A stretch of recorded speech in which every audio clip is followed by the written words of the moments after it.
Anyway, I want to welcome you all and to this artist talk. Today, we're going to hear from four gallery artists who are currently showing. Karen Gibbons, whose beautiful show, Nature Nurture, is her 6th solo show at 440 Gallery. And then in the project space, Layers, where Joanne Acey, Juliet Martin, and David Stock are showing some very dynamic work. So both shows are on view through Sunday, October 9th.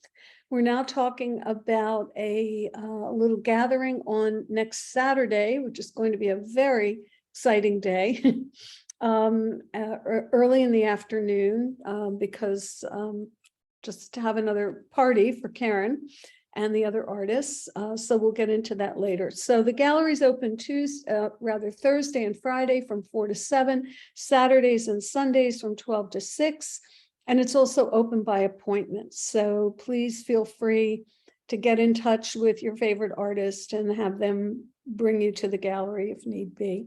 So thank you for all muting initially. If you have questions or comments for the artists, please put it in the chat. And after everyone has spoken, I'll read what's in the chat. And then, of course, there'll be plenty of time for people to have unmuted questions toward the end of the talk. So let's get started. And Karen, let's start with you and your very beautiful show, Nature Nurture. And can we see the installation shots?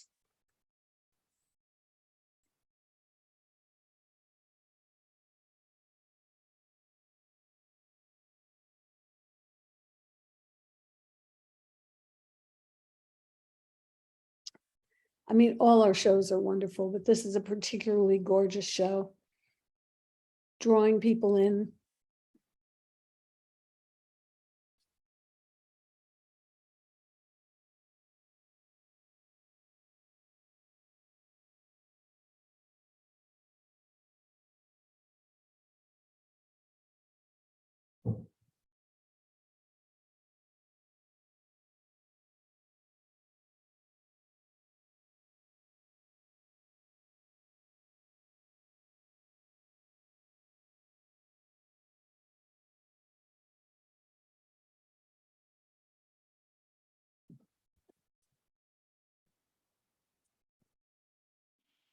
Now we're going to see the actual pieces. Yeah. Okay. Okay.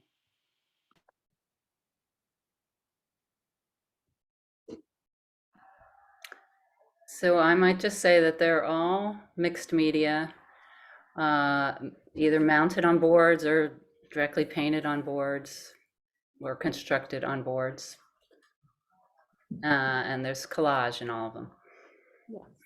And we're going to get into all of that in a moment. So as we're watching this, I think maybe I'll just start by saying that this show encompasses recurring themes in your work. And can you tell us about them in relation to your title, Nature Nurture? And I will mute myself. Sure. So my work often draws on nature and my love and connection to nature. But then the title Nature Nurture is kind of a Zen koan. It comes from like concern for destroying nature and also that nature nurtures us and that we need to nurture nature, and then we are nature. So how do we nurture nature if we're part of it? And so it was interesting this morning. I was reading the New York Times Magazine section, and it's all about animals. And so I would like to indulge you and read some quotes that came up in this article that Sam Anderson wrote in the Times, quoting John Berger, who was an art critic that some of you might be familiar with, but he wrote this 45 years ago. Animals have gradually disappeared. Today we live without them. animals constituted the first circle of what surrounded man, with man at the center of his world. Prey, predator, myth, symbol, companion, peer, teacher, guides. And what happened? Capitalism and industrialization, among other things. And he goes on to say the animal has secrets which are specifically addressed to man, a companionship which is different from any human exchange.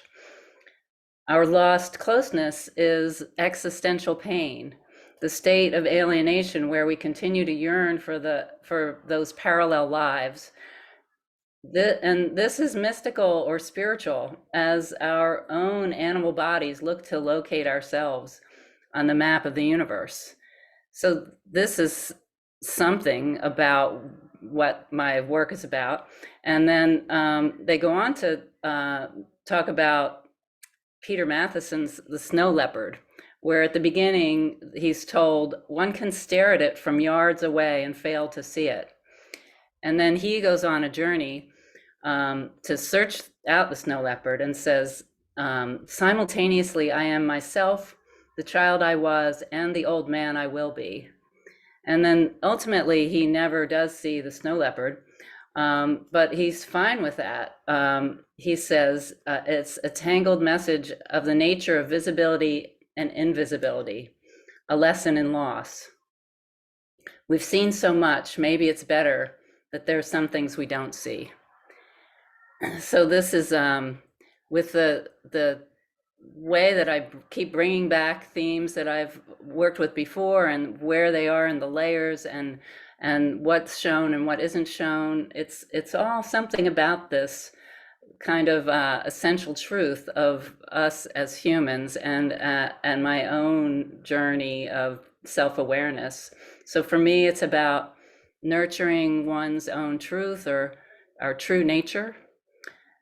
And art, to me, is a journey of self-awareness. So I hope that answered your question. I think that was a great answer to the question. Another question that I have is about your use of materials, which is truly extraordinary. As you mentioned, they're mixed media, but that doesn't really cover it at all. So can you tell us about your materials and the process of building each piece? Because they feel built. They feel like they you know, that there's a foundation underneath and gradually the piece emerges. Yes, thank you. My work in the past for a long time was sculpture, where I would begin with some found object as kind of an armature. Then I would cover it with nylon and plaster and make it a paintable object.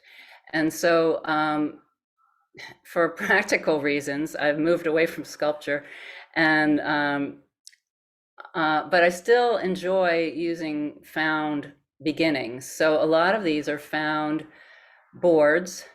So it might have been somebody else started a piece and discarded it, and so I'm using what's there to begin with as something to play off of, something to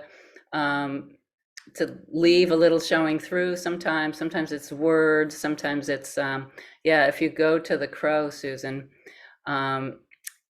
you can see in this piece, it's called "You Are Here," because you could see the words "You Are Here" that were the person that I got the board from had started a piece with those words on it and you know, didn't use it anymore. And so I kept that much of it. And so what I do then is I have like a collection of collage things that I print them with just a regular printer. I like to use a regular printer paper, because then as I adhere it with acrylic medium, it tends to like dissolve it just enough that it gives it a little bit of painterly feeling and kind of melds it with the surface that I'm working with. And then and also then I can keep reusing it and resize it and and use things in different ways. I can reverse them sometimes, and it's just more interesting to me. But then I have this whole collection, so like for instance, in this piece, I had the board, and then I started like a little collection of what would work with this board, what's inspiring me, and then some of that stays, some of it only like the shadow of it stays. I might not even completely remember what it was, but somehow it's still important, and it builds up in that way. So I might have an overall idea to begin with, but it usually changes along the way. And so I did have this in mind as a crow, and and the crow stayed. And actually, the crow is the surface of the board. That beige color is the actual board showing through, but then the beige on the outer edges is actually oil paint. So I'll use all the water-based materials, and then at the last layer might be oil, because to me that gives it, I use oil with wax medium, and it gives it almost like a skin feeling. So it's that objectness that the pieces have, especially like the thick boards, also then lends it to me, to my mind. It feels it becomes a really personal object. So it does kind of have a skin. It kind of has these physical properties in my mind. So yeah, does that answer your question? I think that's a very good answer to the question. Yeah. I mean, it's so interesting. I mean, you referenced this, of course, in what you just said, that your show is paired with the project space show layers, since layering is both materials and meaning, is such an integral part of your work. You've already told us some about that, but do you want to expand on what layering means to you? Sure. So one thing that it makes me think of is like the Jungian concept of the collective unconscious, and how there are all these things for us to draw on, and it depends on what stimulates us, what other things we draw on. And there's out there in the world, and they're out there in nature, because we're part of nature. We have access to all of it. And so some things emerge and some things are obscured, and you know, to continue like the Jungian analogy, they're symbolic, and they're personally symbolic, and they're universally symbolic. So so somehow that my journey is additive and subtractive. So we can make art by taking away, like if I had a block of wood and I wanted to make a sculpture, I would carve it away, and that's completely subtractive. And if I was printmaking, I might just have an additive process of you know, running each color through the press. But in this way of working, the way I love to work is to add and subtract. So, you know, I might erase or eliminate something over here, but also then keep adding somewhere else. And then it's a conversation of texture and density and image. And so that's so the layers are sort of intrinsic to that whole thing, if that makes sense. Yeah, I think it does.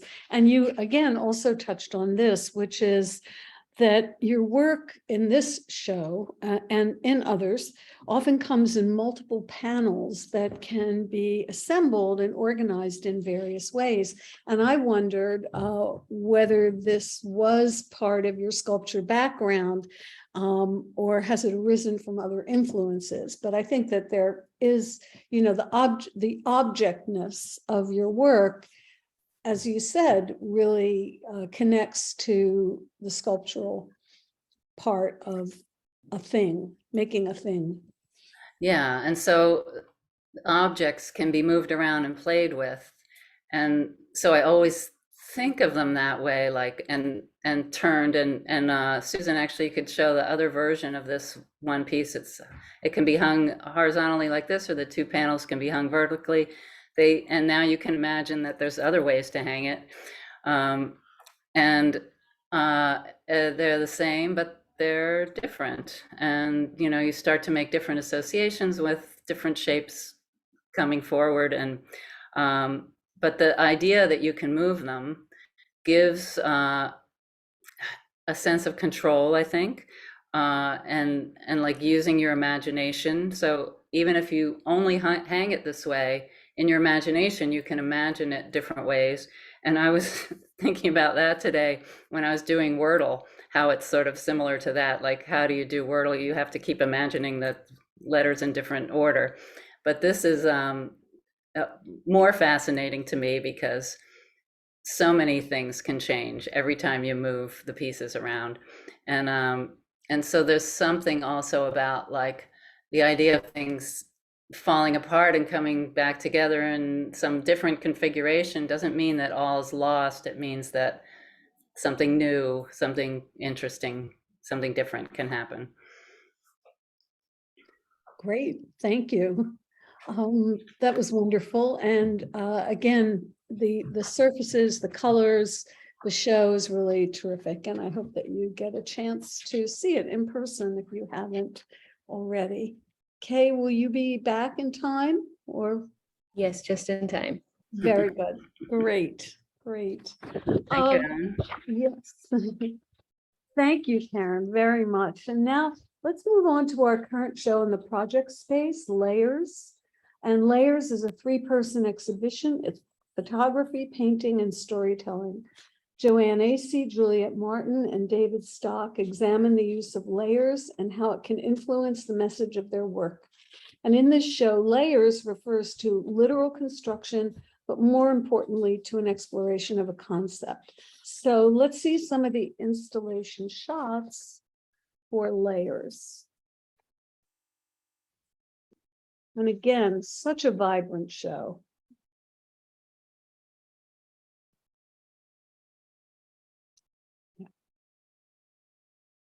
Color is a wonderful thing.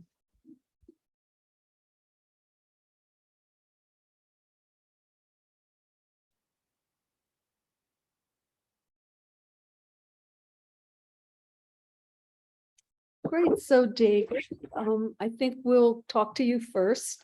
And these beautiful photographs come, I assume, from your neighborhood of Jackson Heights. And they seem so layered in meaning. Tell us about your journey as you find these compositions. Hi, Ellen, thank you. Well, my activities have been very limited for the last 3 years because of COVID, but one of the things I have done is go out almost every single day with the same camera and the same lens in my neighborhood, which luckily is a very visually rich neighborhood and one of the most interesting neighborhoods I've ever encountered. So I'm really lucky. So it's, it's become kind of a practice where every day I'm going out and there's a flow to it and the images come very easily. I'm not so much looking for something specific. There's certain things that attract me, but in a way I feel like the images are choosing me. They're like,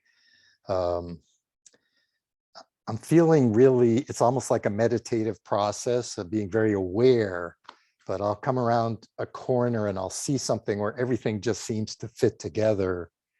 And then I know I have something I need to photograph. I mean, looking at this dining shed is just astounding, you know, the way that you've brought that corner forward is, yeah. I mean, one could easily pass that and not see it, but in that meditative state, it sounds like you're just very open to those moments. Right. Yeah, great. So you have a couple of more than a couple of ongoing series, Hardworking Storefronts, Unintended, and Metropolis, just to name a few. Where do these images fit into existing series, or are they part of a larger social and political landscape for you? Well, kind of both. I'm not the kind of photographer who says, I want to do a series of a certain thing. What happens is I do a lot of work and certain themes kind of emerge, and then I recognize them, and then I look out for them a little bit more. I would say these three fit in with the Hardworking Storefronts, which includes restaurants, but also has expanded to include all these outdoor dining sheds, which are fascinating because they're so personal and ad hoc, and they have all these crazy details. So I guess I see them as part of that series. Yes, but they have moved sort of to another level, and it's great to see them. And once again, you've shown us photographs of such gorgeous color. I mean, it's just stunning. I've never seen anybody use color like you in photography, and they seem like paintings. That's how rich the color is. And can you tell us about your printing process? How do these photographs, I know you don't use Photoshop or anything like that, but how do these photographs come to be so rich and painterly? Well, first of all, thank you. And second of all, I do use Photoshop, among other things. Well, that shows you how little I know about Photoshop. But You didn't put Hazel in there, right? oh, you mean like inserting things that aren't Yes, there? yeah, No, yeah, yeah. That's what I no. mean. For me, printmaking is a big part of the medium, not just because it gives me a lot of control and allows me to get to the intent of the photograph more fully, but because it gets me involved in my own photographs. It's a long process, multi-layered process that by the time I'm done with it, I have a much better understanding of my own photograph than I did when I started. So a lot of what I do is printing proof prints, like small prints. I'll stick them up somewhere for a couple of days and kind of study them and try to figure them out, and what's going on, what's wrong. Have I reached the full potential of the image? What technical problems are there? And I make several iterations of the proofs. And when I think I'm really close, I'll make a bigger proof, and then I'll do the same thing. And all the meanwhile, I'm using a few different kinds of software to control the tones. And I do love my color. I love soaking these fine art papers with ink.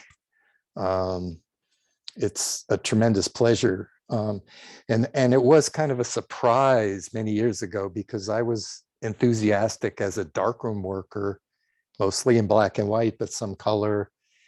But I've fallen in love with ink on paper and how it sinks into the paper, and how somehow the richness of the colors on paper has some kind of convincing quality that I kind of fell in love with.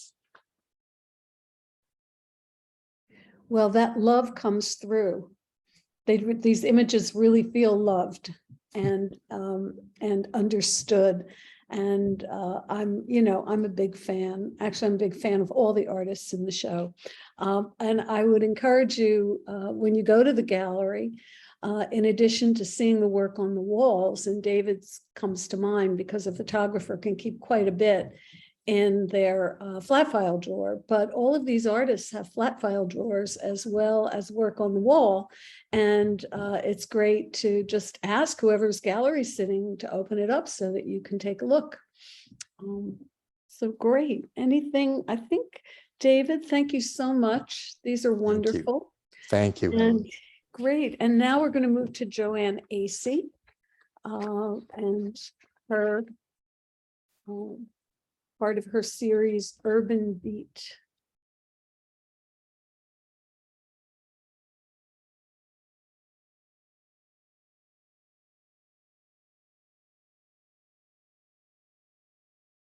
These are beautiful, Joanne, and they are really very layered, and layering is always central to your work, regardless of medium.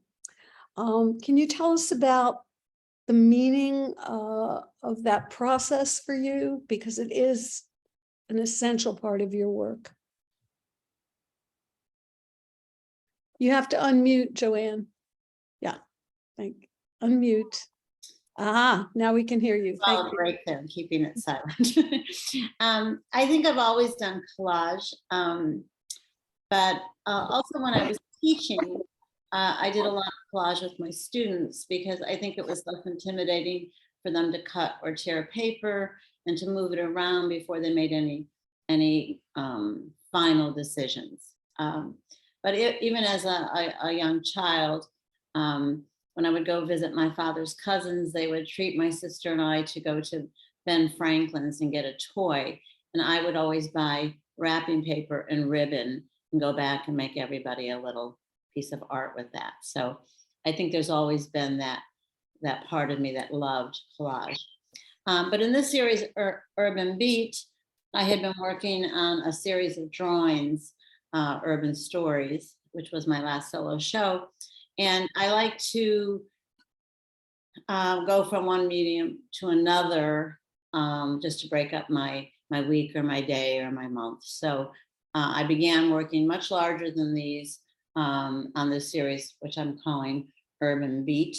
And I had a huge resource of paper, different color and textured papers.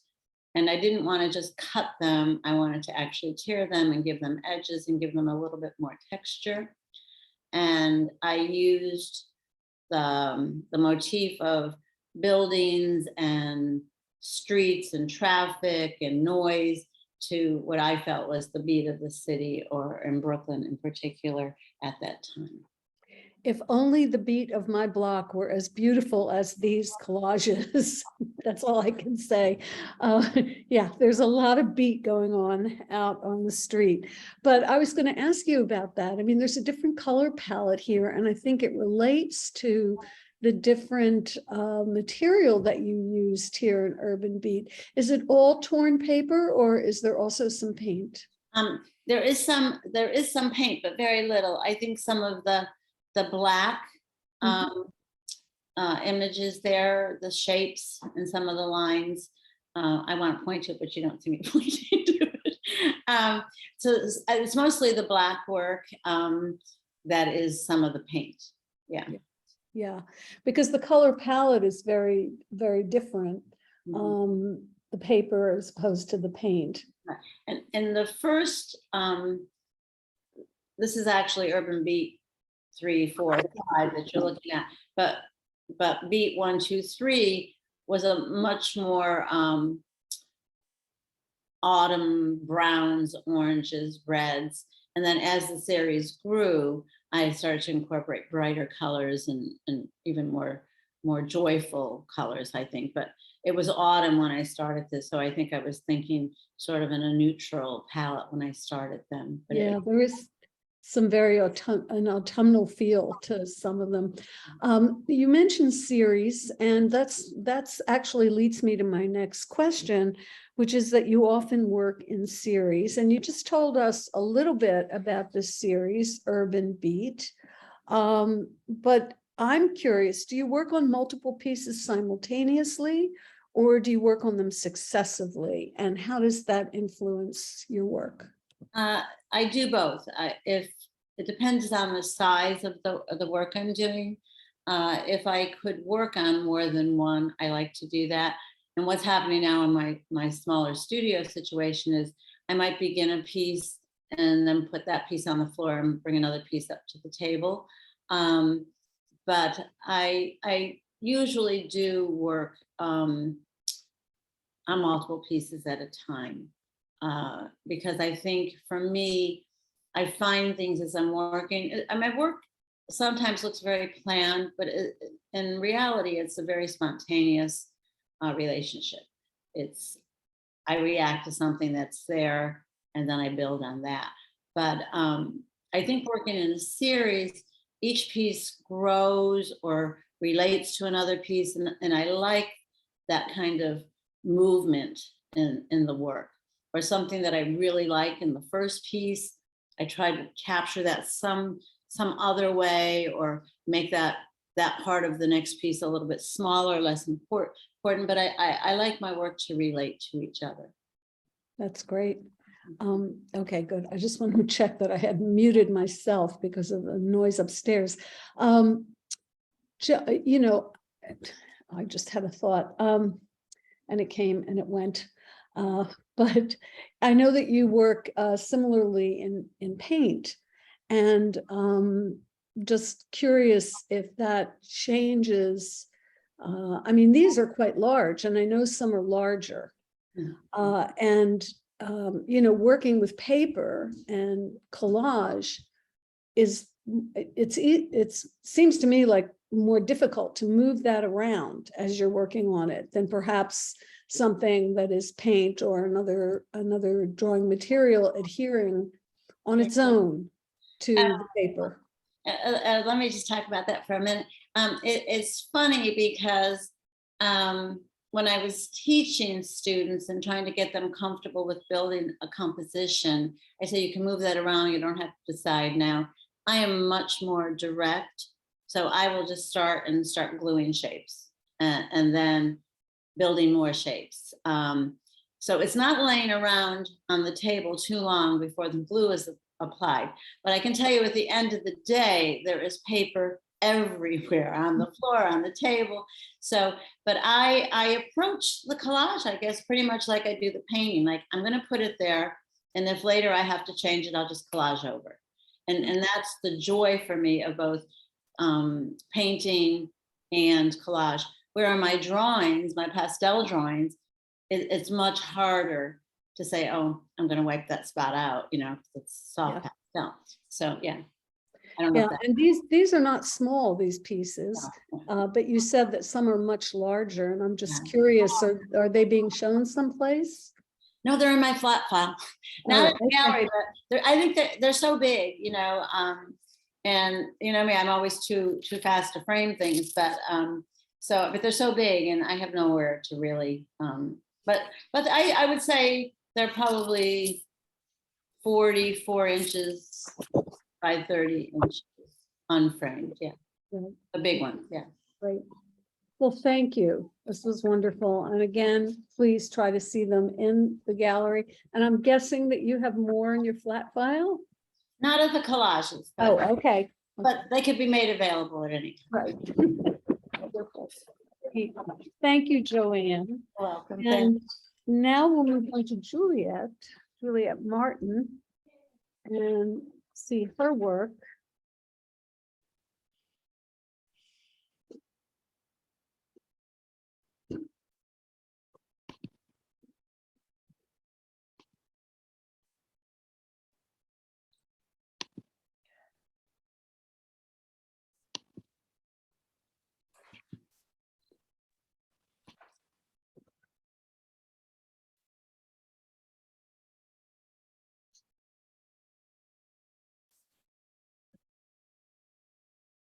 Right. I think that's everything. Yeah. Can we go back to the first image? Yeah, thank you. Great. Juliet, pardon the pun, but your work has so many layers that it's really hard to know where to begin. There's storytelling, there's fiber, there's drawing, and there's more. there's text. Let's explore a bit of each, talk to us a little bit about that. Well, I feel like my sort of obsessive, detail-oriented process conveys my general insecurity and anxiety. And using that sort of energy allows me to bring together, the writing is very passionate for me, the drawing is very passionate. I always say that it's hard for me to weave something that isn't emotional. Even spinning the yarn has like a meditative quality to it. So bringing those all together in those layers, it's very important for my sanity. Great. Well, your work is unique, and in this show, particularly because of its use of fiber. And you use found fiber as well as creating your own fiber. So can you tell us about that process? Because it's quite fascinating. Well, I feel like what I always say is if someone painted a red square and then put it next to a blue square, the red would look better and the blue would look better. And if you put two red squares, they'd sort of get lost in each other. So for me, in this piece, the top left was hand woven and is more chunky and organic. And then the bottom right is very graphic and machine made. And so I like to take these upholstery fabrics that I get from a friend who's a textile designer and bump them up against things that I've woven by hand, really to exaggerate the strengths of both the handmade and the machine made.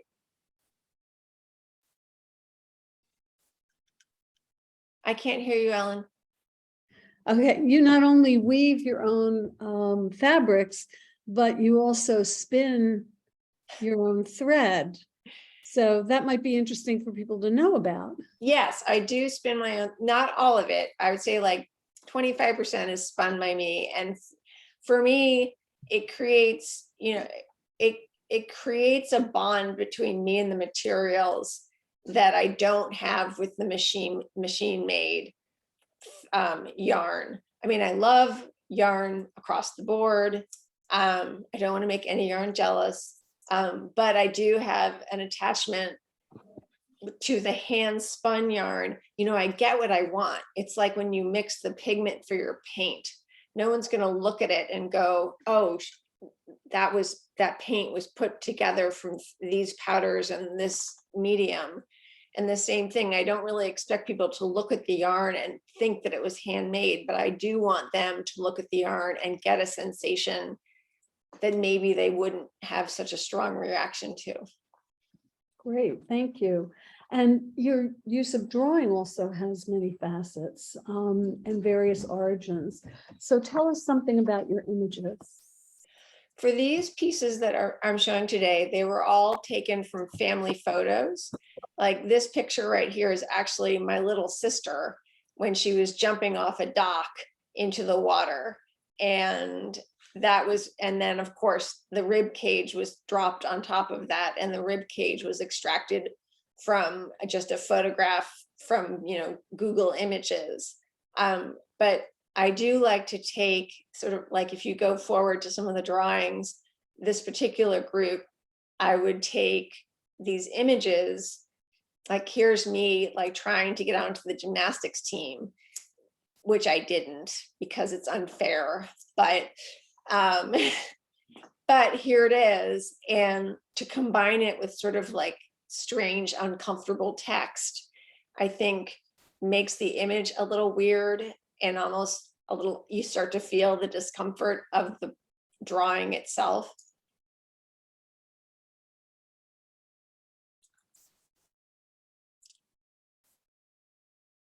Ellen, I can't hear you. Sorry, I'm just sensitive about external noise, so I won't mute myself anymore. I hadn't asked you this before, but I'm curious whether some of these drawings are studies for future fiber pieces, or whether you also make them simply to stand alone. Yes. Um, this particular one did start off as a source material for a larger fiber piece, but when I drew it, it was so, I felt like it needed to sort of be on its own, and I felt like it had this story that was told so well in these weird words about, like, she grasps with her claws and is climbing, like somehow this cat girl needed words as compared to fiber. Yeah, because each piece tells a story in both images and text, whether it's the drawing or the fiber pieces. And those stories seem very personal, but you have talked about how they are a combination of true, not true. Can you elaborate on that for us? Yeah, what I like to think is they're not all real, but they're all true. With that, this figure again was taken from me, like, falling over when I was like waking up Christmas morning and really excited. So clearly that's not where "You Destroy Me Quietly" comes from.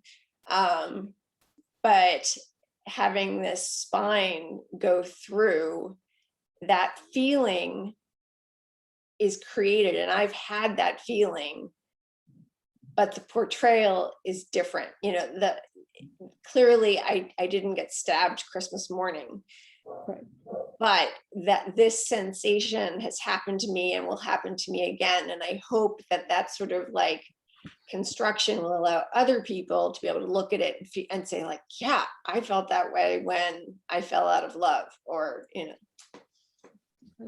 Great. Thank you. These pieces are very complex and very interesting. And again, it would be great if you can go and see them in person. And I don't know, we don't seem to have anything in the chat, but do people want to unmute and ask some questions of the artists? Or do you have any comments? Anything? Whoops. Okay. Hazel Hankin says, oh, she's got her information on the street photography invitational. So you can find that on the chat for the opening next Saturday for October 1st from 5 to 9. How about anything? I wanted to just comment on the incredible work you just showed. Everybody's work is amazing. And I really love seeing the show in person, but I'm also really happy to hear everybody talk about it. And I think you did a great job with this conversation. So thank you. Great. I have a question for David. Sure. David, where do you find the balance? Let's say you're using Photoshop or one of your other software manipulation programs. Where do you find the balance between portraying what you see and portraying what you feel with regard to, like, the color, like that red? Where do you draw that line? Like, how do you decide, all right, the red doesn't look like this in real life, but it should? Or I think at this point, I decide a lot of that when I first see it, that I'm so familiar with my own palette that, I'm sort of pre-visualizing it when I first see the situation. A lot of the times I'll photograph something that's very low in contrast. The colors might be muted, but I know that's not where I'm going with it. So I think a lot of it is recognized right from the beginning. So then I'm trying to make it happen the way I intended. Great. I have a related question for David. So does that, so when you intend something, like, do you ever like get rid of graffiti? Because one thing I like about them is that they feel so honest, like that, like you're seeing it the way you wanted to see it. But that's what was there, like celebrating that cup in a way in that one piece. But then I also noticed, like, the graffiti that's just sort of randomly there, but like if there were 3 graffiti things there, would you like get rid of one of them to balance it? Or No. like, what are your rules? That's because I think we all have rules as artists. Yeah, that's a really interesting question. No, I don't remove things from the scene that are there. That's, That that's makes my me feel good. I'm glad. that's my line. But I recognize that in some ways it's arbitrary because I'm intensifying the colors and the contrast. So it's just my deal, and it's a problem sometimes that you can do almost anything to a photograph. So it changes how somebody looks at it because they're going, well, was that all really there? Was that relationship there in the real world? And I don't know what to do with that exactly, but the deal I made with myself is I'm not going to add or take away objects or parts of the scene that were there. You Right. need to talk to my dad. My dad takes all the tourists out of the pictures. He's like, I was the only one at the Sistine Chapel. I would just like to comment on a few things, but one thing, David, is that I've only known your work for like 7 years since I became a member of the gallery, and I remember the first photographs I saw of yours. They were street photos, but I remember one was kind of a wrought iron fence, an iron fence, and then something next to it. And I really thought that was a collage. I didn't realize like you were photographing something that was side by side there. So that was like really magical to me that could be a photograph. But the next thing that I'd like to say about it is that over those 7 years, I've seen a variety of your work. But in this series that we're doing now, it is so, the images that we see, your finished pieces are so three-dimensional. I don't know. I just like, I look at them and I think, how can this be a flat surface with this much depth? And it's, to me, it's astounding that you can do that. And it's wonderful. So thank you for that. And the last thing I want to say is being in the project space. First of all, congratulations, Karen. I mean, the solo show is fantastic. But the thing about the project space is that it's 3 people who work in very different ways. And the first thing we have to do is come together and come up with a theme or a title. And one of the things I remembered in the beginning was like, well, that doesn't work, or this is going to work. And then we came up with layers. I don't even know how or remember why. But then it became such a good description of 3 artists who are doing very different things, but layer. And then when we're talking about Karen's show, the word layer must have come up about 24 times. So it's just, to me, it's just, artists build things. They start with a foundation back in art school maybe, but that foundation goes into each piece they create. And we are building and layering no matter what medium we're working in. So I just found that interesting, the way it all fell together. So that's it. Yeah, I think that's a really big part of this, both of these shows. Does anybody have any other questions for David while we seem to have him on the hot seat here? Before I go back to the chat. I have one more comment, actually. So I know, Ellen, you've been recommending that people go to the gallery, and I know it's impossible for some people also, but if you find yourself in the gallery, just notice that David has found a way to hang his pieces without glass so that you too can experience that incredible saturation of color and the way that the ink sits on the paper is just so amazing. And just take note of that if you're there.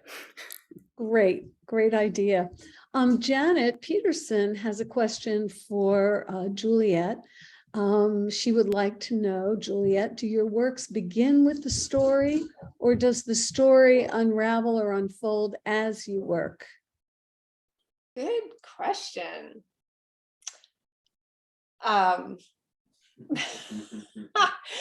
It's a really good question. I would say the weaving in a way is like building up my collect. Like I have bolts of fabric that I've woven in all different colors. And when I'm weaving, there's a great connection to it, but there isn't really a story so much attached to the weaving. Those sort of become my canvas, and I just happen to have made that canvas.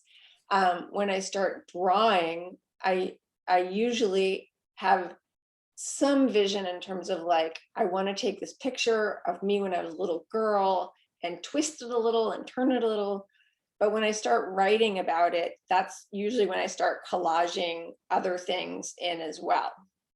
So sort of like, if I start thinking, all right, this is going to be about heartbreak, how am I going to show heartbreak? What's the worst thing that could happen to me in the world? All right, I can have scissors jammed through my gut. That would be bad. So that, it sounds funny, but it's like the weaving is sort of where the emotions sit, and then the drawing comes, and then the sort of collage of, the assembly of images. But at the same time, that writing really makes me figure out like the worst and most uncomfortable way I can express something. Yes. Whew. It's interesting because later Juliet is also in a show with another fabric artist called I'm Uncomfortable, You Should Be Too. And I think that sums it up perfectly. Perfect. So does anyone have any other questions or comments for Juliet? Susan, you need to unmute. I just find it really exciting to see, your woven, your woven cloth, and then the fabric that you're using and how you use those together, and then this layer of more that's on top of it, And I'm just wondering, like, how you came to it all. Like, were you, just doing weaving for a long time? Yes. I did just weaving for a long time. And then a friend of mine who has way too much money redid her apartment and had like the most expensive textiles for her sofas. And I mean, this was crazy. And so she ended up with like all these bags and bags and bags of swatches. And I got the swatches, and that's when I started to bring them together. I see. Because seeing them next to each other, was so, they gave such a pop. Mm-hmm. Makes sense. Thank you. Anyone else have anything they'd like to ask or any comments they'd like to make? Juliet or yes, Karen. I just I guess it's just a comment, but I'm just fascinated how playful and fun your work remains even as you absorb the difficult content. And yeah, I just really like that about it, that it makes it more compelling to take in that layers of painful stuff, because it's familiar. It's not like something that you can't relate to, but at the same time, there's that playfulness and that approachability that makes it really engaging. Oh, thank you. That's lovely. Thank you. Thanks, Karen. Anyone else? Any thoughts, comments? Joanne's work, Karen's work? Everybody's being very quiet on this early autumn afternoon. Yes, Susan. Joanne, I wanted to ask you about, I was very intrigued with the collages that you created, and just, I hadn't seen your collages before, and it to me, it makes total sense. Like, it really grew, like, it's very connected to the rest of your work, but it's also different because you're using very different materials. Is it like, how does it feel for you to move back and forth between painting and collage? Does it take a while to sort of move back into another medium, or does it just kind of, pardon the expression of you saying weaving together, but Yeah. like, do they just weave together? Yeah, I mean, not just with the urban beat collages with the urban story drawings, but like a lot of you who know my work over the years know that I also draw botanicals. I do palm trees, I do leaves, and I even paint on leaves that nobody's ever seen.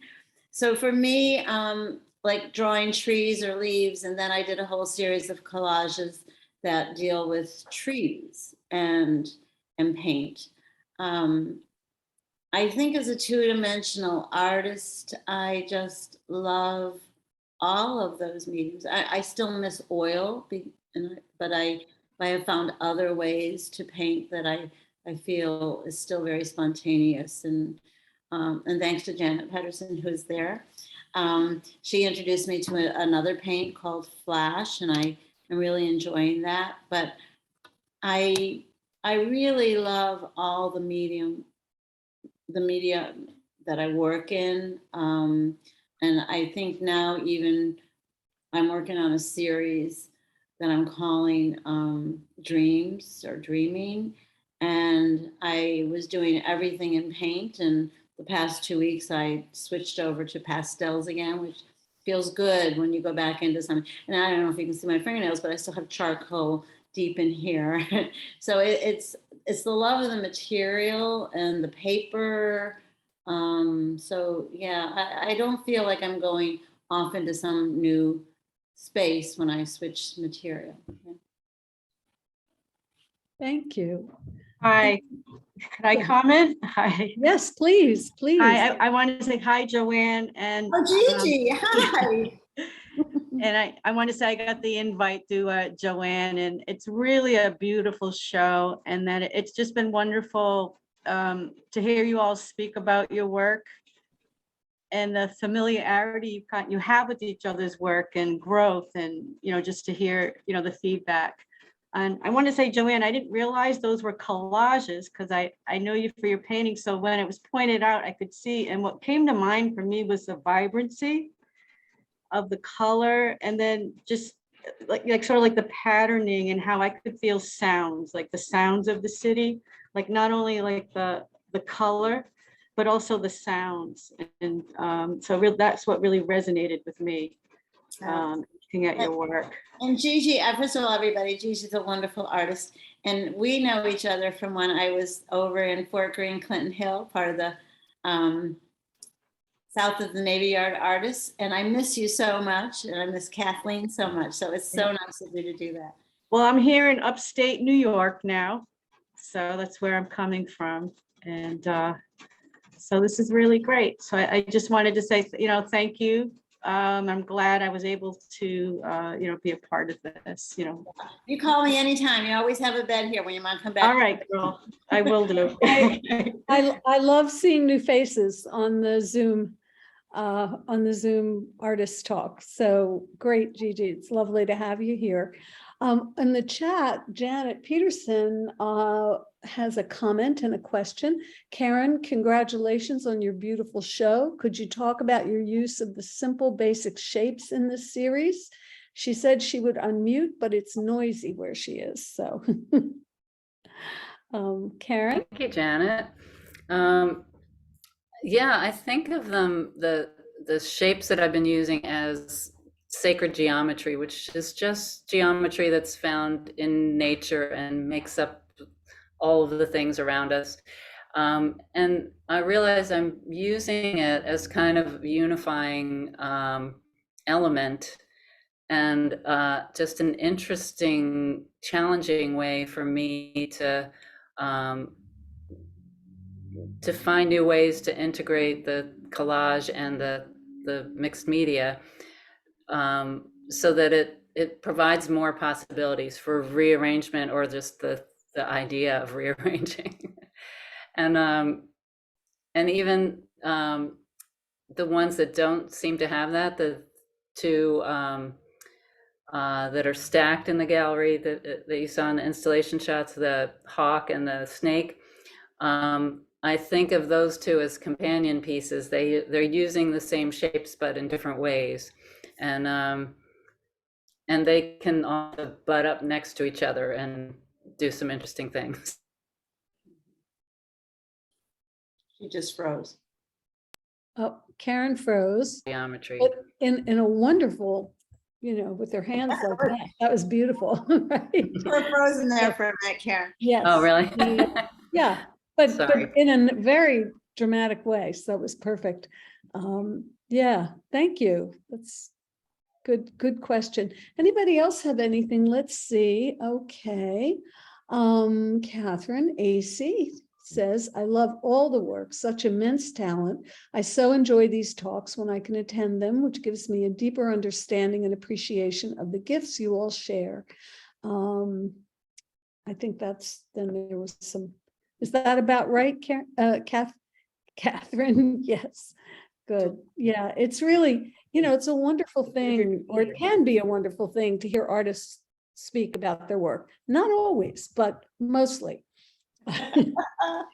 There are some very great artists who don't have a lot to say, but it's really great when people do. Yeah. I wanted to, You Go ahead. You go. I just wanted to make a comment and sort of a question for Joanne. I love your pieces because I look at them and I see landscapes and I see cityscapes, and is it 1 point perspective? Is it 2 point perspective? Is it 3 point? I love that it's all of those things at the same time. And I almost feel like when I'm watching your pieces, I want to grasp where everything is happening at the same time. And I really enjoy that about your work. Thank you. Thank you.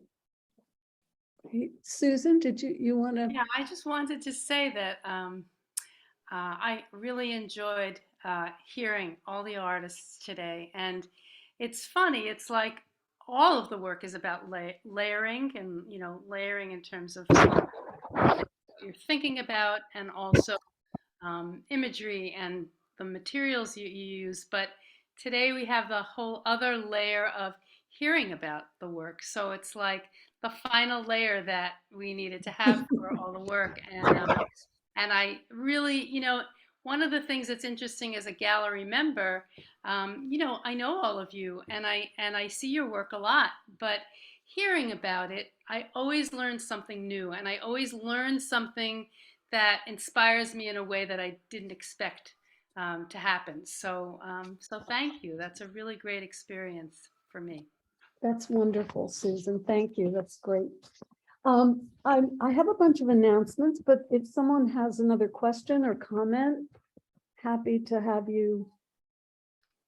No? Okay, then October, the energy of October is amazing. Okay, we have the upcoming shows at 440 Gallery, Janet Peterson, 310 to Union Station, and it opens Thursday, October 13th. We need to mute. We need to mute so we can hear you. Okay. Yeah. All right. So Janet Peterson, her show is called 310 to Union Station, and it opens Thursday, October 13th from 5 to 7:30 at the 440 Gallery. Some of you, if you're on Instagram, have seen some bits and pieces of these amazing paintings, and I'm excited to see them in the gallery. In the project space, we have Spaces and Places with Susan Greenstein, Joy Mackin, and Catherine Orrick, who is one of our new gallery members. So very excited about that. The Gowanus Open Studio Tour is October 15th and 16th this year. 440 Gallery will be well represented at the Gowanus Open Studios. We will have a group show of 440 Gallery artists at the Principal Cafe, which is at 139 9th Street. So if you're walking from the gallery down toward the Gowanus Canal, you'll pass the Principal, and that will be up for several weeks in October.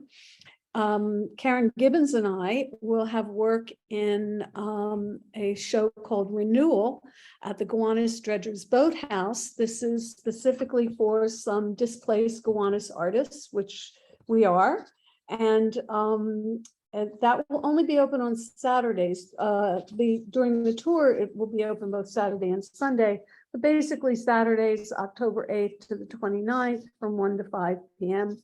But if you want to wander down, you know, along the canal and check out the boathouse, it's an interesting area. Juliet Martin is in I'm Uncomfortable, You Should Be Too, an exhibition with Nobuko Tutsura, okay. It opens this Friday, September 30th at 6:30 to 8:30. And the Loop of the Loom in Dumbo, 197 Plymouth Street. Joanne Acey and Susan Greenstein will have pieces in Below a Brooklyn Sky at Established Gallery, opening on October 7th. I mean, what a week, okay? The artists in their studios, 440 artists in their studios, are Joanne Acey, Amanda Michelle Brown, Ellen Chuse, Karen Gibbons, and Robin Roy, and more. So check out the Arts Gowanus websites for specifics. If you want to wander around on the tour, we would love to see you. Hazel Hankin, Hazel, you still here? Has put the information about Street Photography Invitational, opening again this on Saturday, October 1st.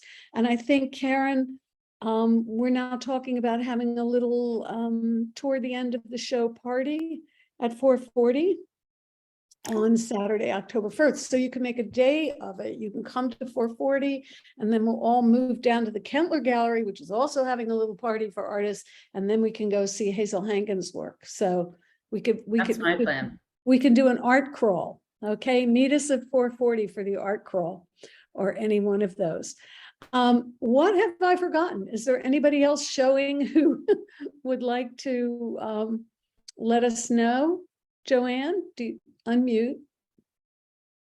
Hey, before we start at the calendar, did you want to say something? You put your hand up, but we. Oh, I just had a comment for Karen, but we're at the end now. I can. Oh no, go ahead. I mean, I'm just so obsessed with that crow piece, and I see this in all of the pieces, but the way that the transparency is used to like create so many depths, and it's working on so many planes at once, and the way that the outline, the interplay between the outline and like the sort of fill that both feel really relevant. I think that I struggle with that in my work, like figuring out how to create both an outline and have substance with the like subject or like itself, and in all of the animals I'm really seeing that. And then lastly, the way that the pigment sort of fades out at the edges of your shapes is just really adds to that feeling of sort of like floating or creating space. But anyway, sorry. Thanks. Great. No, thank you. so That's a much.